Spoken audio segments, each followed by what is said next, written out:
सोचिए जरा, किसी की गिरफ्तारी हो रही है। ये एक बहुत ही डरावना और मुश्किल अनुभव हो सकता है, खासकर एक महिला के लिए। लेकिन ये जानना बेहद जरूरी है कि हमारे भारतीय कानून में महिलाओं को गिरफ्तारी के दौरान खास सुरक्षा देने के लिए कितने मजबूत उपाय बनाए गए हैं। ये सिर्फ नियम नहीं है, बल्कि ये तो गरिमा और सुरक्षा की एक ढाल की तरह है। तो सवाल ये है कि ये सुरक्षा कवच असल में है क्या? वो कौन से कानूनी अधिकार हैं जो गिरफ्तारी जैसी तनावपूर्ण और मुश्किल घड़ी में एक महिला की सुरक्षा को पक्का करते हैं? चलिए इसी को समझते हैं। इन कानूनों को ना एक मजबूत इमारत की तरह समझिए।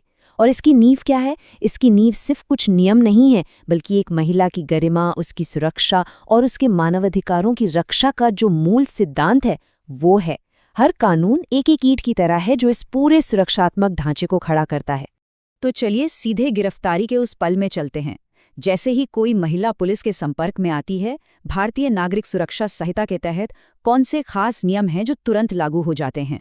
गिरफ्तारी की जो पूरी प्रक्रिया है ना, उसमें 3 नियम ऐसे हैं जिनसे कोई समझौता हो ही नहीं सकता। सबसे पहली बात तो ये कि एक महिला को सिर्फ एक महिला पुलिस ऑफिसर ही गिरफ्तार कर सकती है। दूसरी बात, इस पूरी प्रक्रिया के दौरान उसकी गरिमा और शालीनता का सम्मान करना ये सबसे जरूरी है। और हाँ, तीसरा और सबसे अहम, कोई भी पुरुष पुलिस अधिकारी उसे छू नहीं सकता। अब आता है एक बेहद जरूरी सुरक्षा उपाय, जिसे कहते हैं सनसेट रूल। ये नियम बिल्कुल साफ कहता है कि किसी भी महिला को सूर्यास्त के बाद और सूर्योदय से पहले गिरफ्तार नहीं किया जा सकता। ये एक बहुत बड़ी सुरक्षा है, ताकि रात के समय उनकी कमजोर स्थिति का कोई फायदा न उठा सके। लेकिन क्या इस नियम का कोई अपवाद है?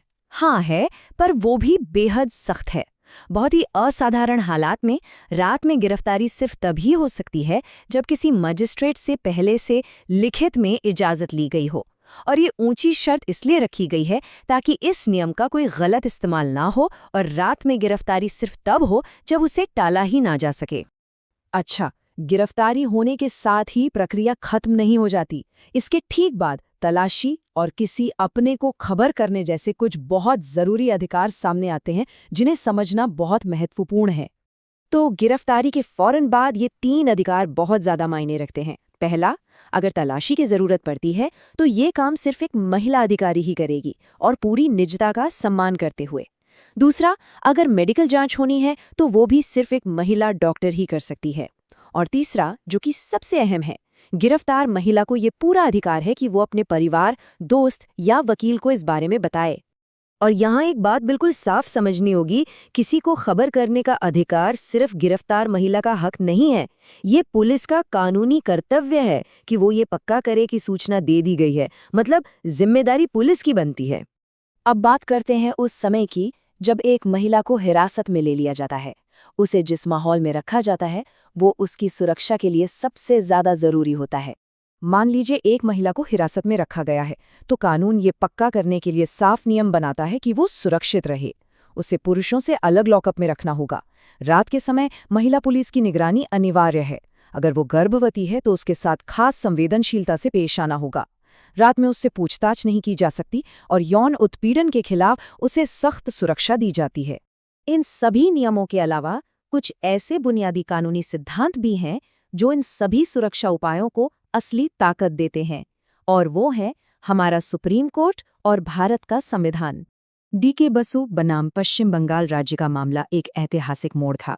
ये सुप्रीम कोर्ट का वो फैसला है जिसने पुलिस की ताकत के गलत इस्तेमाल को रोकने और गिरफ्तारी की पूरी प्रक्रिया में पारदर्शिता लाने के लिए कुछ जरूरी दिशा निर्देश तय किए। इन दिशा निर्देशों के मुताबिक हर गिरफ्तारी को दर्ज करना जरूरी है। एक अरेस्ट मेमो तैयार किया जाना चाहिए जिस पर किसी गवाह के दस्तखत हों। परिवार को गिरफ्तारी की जगह और समय की जानकारी देना लाजमी है और एक मेडिकल जांच भी करवानी होगी। ये सारे कदम पूरी प्रक्रिया में जवाबदेही तय करते हैं। और आखिर में सुरक्षा का जो सबसे मजबूत कवच है वो हमारा संविधान ही है।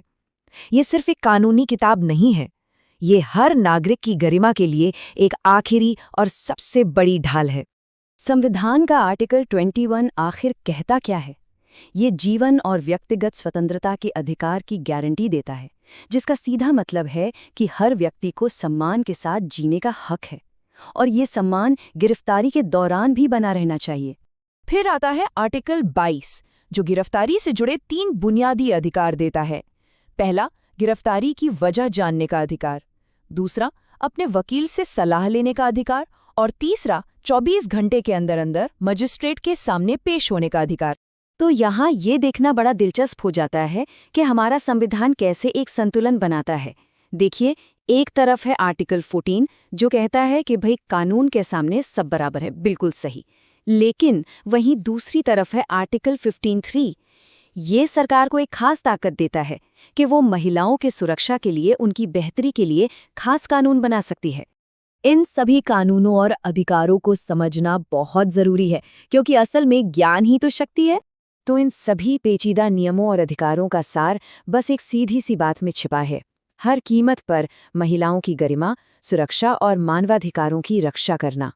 यही इन कानूनों की असली आत्मा है। तो ये सुरक्षा जो है ना, वो कई परतों में काम करती है। सबसे पहली परत है प्रक्रिया से जुड़े BNSS के नियम। उसके ऊपर है सुप्रीम कोर्ट के दिशा निर्देश। और सबसे ऊपर, सबसे मजबूत परत है हमारे मौलिक संवैधानिक अधिकार। ये सभी मिलकर एक मजबूत सुरक्षा कवच तैयार करते हैं। तो ये कानून तो हम सबकी सुरक्षा के लिए बनाए गए हैं, लेकिन सबसे बड़ा सवाल यही है कि क्या हम सब इनके बारे में इतना जानते भी हैं कि जरूरत पड़ने पर इनका इस्तेमाल कर सके। देखिए, असली ताकत तो जानकारी में ही होती है ना? जब ये जानकारी हम तक और हमसे दूसरों तक पहुंचेगी, तभी ये पक्का हो पाएगा कि हर महिला को वो सुरक्षा मिले जिसकी वो हकदार है।